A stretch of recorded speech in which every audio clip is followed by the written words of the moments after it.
জিতছেন ভাই, জিতছেন। বাংলাদেশ ক্রিকেট ধ্বংসের খেলায় আপনারা জিতেছেন। এদেশের মানুষকে বোকা বানানোর খেলায় আপনারা জিতেছেন। টি-20 বিশ্বকাপে বাংলাদেশ খেলছে না, সিদ্ধান্ত হয়ে গেছে। এই সিদ্ধান্তের সুদূর প্রসারী প্রভাব কতটা বাংলাদেশ ক্রিকেটের উপরে, বাংলাদেশের উপরে, সেটা এই খেলার পেছনে যারা মাস্টার মাইন্ড তারা জানেন, খুব ভালো করে জানেন। সাধারণ মানুষ হয়তো এখনো সেটা জানেন না, বোঝেন না। সাধারণ মানুষের আবেগকে কাজে লাগিয়ে দেশপ্রেমের টোটকা তাদেরকে গিলিয়ে এই সিদ্ধান্তের পক্ষেও আপনারা জনসমর্থন পাচ্ছেন। বাংলাদেশ মাথা উঁচু রেখেছে, টি-20 বিশ্বকাপ আমরা খেলিনি, অতএব এটা বাংলাদেশেরই জয়, এমনটা গেলাচ্ছেন তো, হাততালিও পাচ্ছেন, সমকালের নায়কও হয়েছে। কিন্তু ইতিহাস বড্ড নির্মম। ইতিহাস আবার এই জায়গাটাতে ফিরে আসবে, এই সময়টাতে ফিরে আসবে, এবং তখন বাংলাদেশ ক্রিকেট ধ্বংসের ষড়যন্ত্রকারী হিসাবে, খলনায়ক হিসাবে ইতিহাসের আস্তাকুরে আপনাদের অবস্থান হবে, যারা এর সঙ্গে প্রত্যক্ষ পরোক্ষভাবে সামনে এবং পেছনে ছিলেন। মানুষের বুঝে উঠতে একটু সময় লাগবে, শুধু ওই সময়টুকুনি অপেক্ষা। কিন্তু ভাই আপনারা জিতছেন, জিতছেন ভাই, জিতছেন। এই সময়টাতে তো অন্ততপক্ষে প্রথম রাউন্ডটাতে জিতে গেলেন। বাংলাদেশ টি-20 বিশ্বকাপে যে খেলছে না, এর প্রভাব কতটা, এইটা শুধুমাত্র টাকা পয়সা দিয়ে পরিমাপ করা যাবে না। টি-20 বিশ্বকাপে আমাদের যে পার্টিসিপেশন ফি, সেইটা দিয়ে পরিমাপ করা যাবে না। এর অনেক অনেক অনেক রকম প্রভাব রয়েছে। আইসিসি বাংলাদেশকে জরিমানা করতে পারে, আইসিসি বাংলাদেশ ক্রিকেটকে নিষিদ্ধ করতে পারে, বাংলাদেশের সঙ্গে বিভিন্ন দেশের ক্রিকেট সম্পর্ক আরও বিষিয়ে উঠতে পারে, আমাদের দেশে অন্যান্য দেশের ক্রিকেট ট্যুর কমে যেতে পারে, আইসিসি রেভিনিউ আমাদের কমে যেতে পারে, আমাদের ওইখানটাতে হচ্ছে গিয়ে আর্থিক যে যোগান, ক্রিকেটের যে বিশাল যজ্ঞ আমাদের ক্রিকেট বোর্ড চালায়, সেইখানটাতে টাকার টান পড়তে পারে। আমাদের এই যে ডিভিশন ক্রিকেট, বয়সভিত্তিক ক্রিকেট, সারা দেশের জেলা ক্রিকেট, আর অনেক রকম ক্রিকেট ও কার্যক্রম, শুধুমাত্র তো ন্যাশনাল টিম না, সেই সব জায়গাটাতে অর্থাভাব দেখা দিতে পারে। ফলে ওভারঅল বাংলাদেশ ক্রিকেটটাই মুখ থুবড়ে যেতে পারে আইসিসির সঙ্গে বাংলাদেশের এই চূড়ান্ত রকম বিরোধপূর্ণ অবস্থায় গিয়ে, যখন আমরা টি-20 বিশ্বকাপটা খেললাম না তার প্রভাবে। কিন্তু ভাই আপনারা জিতছেন, কারণ আপনারা এটাই চেয়েছেন।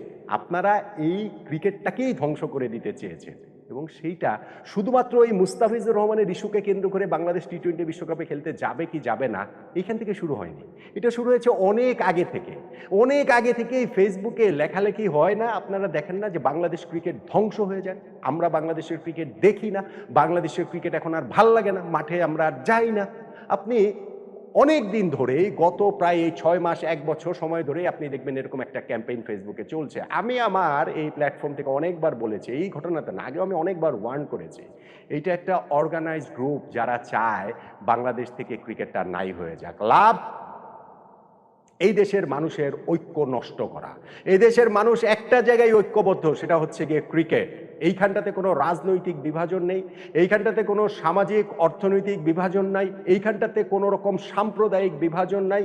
ফলে ক্রিকেট নামক এই বৃহত্তর বটবৃক্ষের ছায়াতলে পুরো বাংলাদেশ একটা একতার গান গায়, এবং সেইখানটাতে আমরা আমাদের নায়ক খুঁজে নিতে পারি। আমাদের এইখানে একজন সাকিব, একজন মাশরাফি, একজন তামিম, একজন মুশফিক, একজন মাহমুদুল্লাহ রিয়াদরা আমাদের সামনে আদর্শ হিসাবে থাকেন। কিন্তু আপনি দেখেননি যে এই ক্যাম্পেইনটা খুব প্রবলভাবে চলছে, যে ক্রিকেটাররা টাকার জন্য খেলেন, তাদের মধ্যে দেশপ্রেম নেই।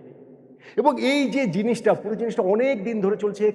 ক্রিকেটার, পুরো ক্রিকেট সিস্টেমটাকে আসলে ধ্বংস করে দেওয়ার জন্য, মানুষের মনের ভেতর থেকে তুলে নেওয়ার জন্য, মানুষের আবেগটাকে উস্কে দেওয়ার জন্য। এইবার তারা একটা সেই চূড়ান্ত সুযোগ পেয়েছে। কেননা বাংলাদেশে তো অনেক কিছুই গত কিছুদিনে নাই হয়ে গেছে। মানবিক বিকাশের জন্য যেই সব সাংস্কৃতিক জায়গা আমাদের করতে হয়, সেই সব জায়গাগুলো আস্তে আস্তে সব দরজা জানালা বন্ধ হয়ে যাচ্ছে না। ছিল এক ক্রিকেট, সেই ক্রিকেটটাকে যদি তারা ধ্বংস করে দিতে পারে, তাহলে তারা তাদের মতো করে যে দেশ গড়তে চায় সে দেশ গড়তে পারবে। অতএব ভাই আপনারা জিতছেন, জিতছেন ভাই, জিতছেন। দেশ আগে নাকি ক্রিকেট আগে, এরকম একটা আলোচনা ফেসবুকে দেখবেন। এই যে আমাদের টি-20 ওয়ার্ল্ড কাপ খেলতে যাব না, সেইখানটা তো যাবেন। বাংলাদেশের সঙ্গে খেলাকে কেন মুখোমুখি দাঁড় করাচ্ছেন? দেশের সঙ্গে খেলা মুখোমুখি কেন? দেশপ্রেম আগে না ক্রিকেট প্রেম আগে? দেশপ্রেম এবং ক্রিকেট প্রেমকে মুখোমুখি কেন দাঁড় করাচ্ছেন? দাঁড় করিয়েছেন কারণ আপনারা জানেন এইটাতে মানুষের আবেগ উস্কে দেওয়া যাবে, এইটাতে ক্রিকেটকে ভিলেন বানানো যাবে, ক্রিকেটারদের ভিলেন বানানো যাবে। ফলে আপনারা আপনাদের মতো করে ক্রিকেট শেষ করে দিতে পারবেন। পারবেন না, পারছেন না, সেই পথে কি আমরা হাঁটছি না? আমরা এরপরেও সাধারণ মানুষ কি সেই জিনিসটা বুঝবো না? আমি অনেক দিন ধরে আমি আবারও বলছি, এটা শুধুমাত্র এই যে গত প্রায় ২-৩ সপ্তাহ ধরে বিশ্বকাপ খেলতে যাওয়া না যাওয়া মুস্তাফিজুর রহমানের ইস্যুকে কেন্দ্র করে ওইখান থেকে আমি আলোচনা করছি না। আমার পুরনো ভিডিওতে আপনারা দেখবেন, লাইভে আপনারা দেখবেন আমি এটা নিয়ে অনেক আলোচনা করেছি। ওই যে একটা সময় ফুটবল এবং ক্রিকেটকে মুখোমুখি দাঁড় করিয়ে দেওয়া হয়েছিল। কেন? ফুটবল আর ক্রিকেট মুখোমুখি কেন?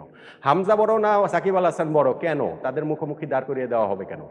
স্পোর্টিং পয়েন্ট অফ ভিউ থেকে সে আলোচনা হতেই পারে, বাংলাদেশে কোনটা জনপ্রিয় খেলা আলোচনা হতেই পারে, কিন্তু এর পেছনের উদ্দেশ্যগুলো ভালো না। পেছনের উদ্দেশ্যগুলো যে ভালো না, আমাদের ওই যুব ক্রীড়া মন্ত্রণালয়ের উপদেষ্টা ডক্টর আসিফ নজরুলের কথা শুনলে এমনি আপনার কাছে খুব ভালো মনে হবে। কিন্তু আমি একটা বিস্তারিত ভিডিওই করেছি যে যিনি আজকে থেকে আরো ৬ মাস আগে গত বছরের ১৫ জুনই বলেছিলেন যে ফুটবল আমাদের লাইফলাইন, আর ক্রিকেট হচ্ছে অন্য একটা দেশের হেজিমনি আমাদের উপরে চাপিয়ে দেওয়ার জন্য ক্রিকেটকে প্রাধান্য দিতে গিয়ে ফুটবলকে প্রায় মেরে ফেলেছি। তো যারা মনে করেন এই প্ল্যানিং এর সঙ্গে যারা আছেন, যারা মনে করেন যে ক্রিকেটের এই অন্য একটা দেশ মানে ভারতের হেজিমনি আমাদের উপরে চাপিয়ে দিয়েছে ক্রিকেটের মাধ্যমে, ক্রিকেটটাকে তো তারা ধ্বংস করতে চাইবেনি এবং আলটিমেটলি যে মানুষের একতাকে তো তারা আসলে নষ্ট করতে চাইবেনি। এই যে আমাদের বোর্ড পরিচালক বলেন তামিম ইকবাল ভারতের দালাল, এবং তিনি বাংলাদেশের সকল ক্রিকেটার তাদের ওই টাকা পয়সা, তারা থেকে টাকা পয়সা ফেরত নেওয়া হবে কিনা এই জাতীয় কথাবার্তা বলে সবাইকে এত তীব্র অপমান করেন, কিছু হয়েছে তার? কিছু হবে তার? কিছুই হয়নি, কিছুই হবে না। কেননা তাদের ক্ষমতা অনেক বেশি, তাদের ক্ষমতা অনেক প্রবল। ফেসবুকে আপনারা এই যত বা সোশ্যাল মিডিয়াতে যেসব প্রোপাগান্ডা দেখেন সেইটাই কি আসল পিকচার আমাদেরকে দেয়? I don't think so. আমি এখনো মনে করি বাংলাদেশের মানুষ ক্রিকেটটাকে ভালোবাসে, ক্রিকেটটাকে হৃদয় থেকে ধারণ করে। ওই যে প্রথমে একটা আস্থায় নেয় যে আমি ভালোবেসেই এই কথা বলছি যে ক্রিকেট টিম আমাদেরকে কোন সাফল্য এনে দিয়েছে, কোন সাফল্য এনে দিয়েছে মানে এই যে পুরো জাতির একটা একতা ধরে রেখেছে, সেই সাফল্য কি যথেষ্ট না? কোন ক্রিকেট টিম কয়টা বৈশ্বিক ইভেন্ট জিতেছে, কোন ফুটবল টিম কয়টা ওয়ার্ল্ড কাপ জিতেছে? তাহলে কি পৃথিবীর সব দেশে খেলাধুলা বন্ধ হয়ে যাবে? যারা জিতেছে তারা বাদ দিয়ে আপনারা বন্ধই করে দিতে চান। বন্ধ করে দিতে চান বলে এই জাতীয় হাওয়াই কথাবার্তা তুলে মানুষকে আসলে আপনারা উস্কে দেন, এবং সেই কাজটাতে আপাতত এই পর্যন্ত গিয়ে আপনারা সফল। আমাদের যেই ক্রিকেটাররা আমাদের হিরো, আমাদের ন্যাশনাল হিরো, তাদের কাছ থেকে আমরা ইন্সপিরেশন নেই আমাদের অন্যান্য সেক্টরের সবাই, কেননা ওই একটা জায়গাটাতে আমরা পৃথিবীর অন্যদের সঙ্গে টক্কর দিতে পারি। হ্যাঁ, আমরা হয়তো বা ১ নাম্বার দেশ বাংলাদেশ হতে পারেনি, কিন্তু আমরা তো বিশ্বসেরা ৫টা দেশ ১০টা দেশের মধ্যে। বাংলাদেশ আর কোন ক্ষেত্রে রয়েছে? আমাদের একজন সাকিব আল হাসান তো বিশ্বসেরা অলরাউন্ডারের সিংহাসনে ১০ বছর ধরে ছিলেন, আমরা কোথায় পেরেছি? আমাদের একজন তামিম ইকবাল, আমাদের একজন মাশরাফি, আমাদের একজন মুশফিকুর রহিম, প্রত্যেকে এক একটা ইন্সপিরেশনের গল্প, এবং সেই ইন্সপিরেশনটা আমাদের বাংলাদেশের সব ক্ষেত্রে সবাই তাদের কাছ থেকে সেই ইন্সপিরেশনটা নেয়। এখন সেই ক্রিকেটার যদি ধ্বংস হয়ে যায়, তাহলে সেই ইন্সপিরেশনের জায়গা আমরা কোথায় পাবো? কিন্তু ভাই আপনারা জিতেছেন, আপনারা জিতছেন ভাই, কারণ আপনারা এটা ধ্বংসই করে দিতে চাইছেন। কেননা এই বাংলাদেশ তো আর আপনারা চান না। আপনারা যেই বাংলাদেশ চান সেই বাংলাদেশে এই জাতীয় ঐক্যের কোনো সুযোগ নাই, কোনো জায়গা নাই। জাতীয় ঐক্যের যে জায়গা ক্রিকেট, সেই ক্রিকেটটা তাই ধ্বংস করে দিতে চান, এবং সেইখানটাতে আপনারা জিতছেন। প্রথম রাউন্ডটাতে অন্তত আপনারা জিতে গেলেন। বাংলাদেশের আর কোনো কিশোর এখন নড়াইলের মতো জায়গায় একজন কৌশিকের মতো করে শীতের সকালবেলা ব্যাট বল নিয়ে ছুটবেন না। কোনো একদিন তিনি পুরো দেশের মাশরাফি বিন মুর্তজা হয়ে উঠবেন। সেজন্য মাগুরার প্রত্যন্ত অঞ্চলের কোনো ফয়সাল আর ক্রিকেটের প্রেমে পড়বেন না। কোনো একদিন তিনি সাকিব আল হাসান হয়ে পুরো বাংলাদেশ না, কেবল ক্রিকেট বিশ্বের শাসন করার জন্য, ক্রিকেট বিশ্বের রাজা হবার জন্য। রক্তে ক্রিকেটের মাতম বয়ে চলা চট্টগ্রামের কোনো এক খান পরিবারের ছোট্ট ছেলেটি ক্রিকেট নিয়ে মেতে থাকবেন না। কোনো একদিন তিনি তামিম ইকবাল হয়ে পুরো ক্রিকেট বিশ্বকে বাংলাদেশের সামর্থ্য জানিয়ে দেওয়ার জন্য।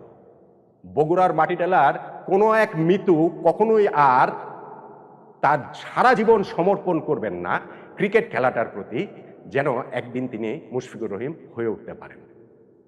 এটাই তো আপনাদের ধারণা, এটাই তো আপনাদের প্ল্যানিং, এভাবেই তো আপনারা ক্রিকেট ধ্বংস করতে চান, এবং সেইটাতে জিতছেন ভাই। প্রথম পদক্ষেপে আপনারা জিতছেন, বাংলাদেশ টি-20 ওয়ার্ল্ড কাপ খেলছে না। কিন্তু ওই যে মায়েস্ট্রো, মহান লেখক এদুয়ার্দো গ্যালিয়ানির একটা কথা আছে না, ইতিহাস কখনো বিদায় বলে না, বলে আবার দেখা হবে। বাংলাদেশ ক্রিকেটটা আপনারা ধ্বংস করতে যে চেয়েছেন, এখান থেকে বাংলাদেশ ক্রিকেট ধ্বংস হবে না। বাংলাদেশ ক্রিকেট এখান থেকে আবারও ঘুরে দাঁড়াবে, আবারও বাংলাদেশ ক্রিকেট এই জাতীয় ঐক্যের কথা বলবে। এই ছাইবর্ষ থেকে আবারও সাকিব, তামিম, মাশরাফি, মুশফিক, রিয়াদরা চলে আসবেন, সারা বাংলাদেশ আবারও ক্রিকেটের জয়গান গাইবে। সেই দিনের অপেক্ষায় আমরা সবাই আছি।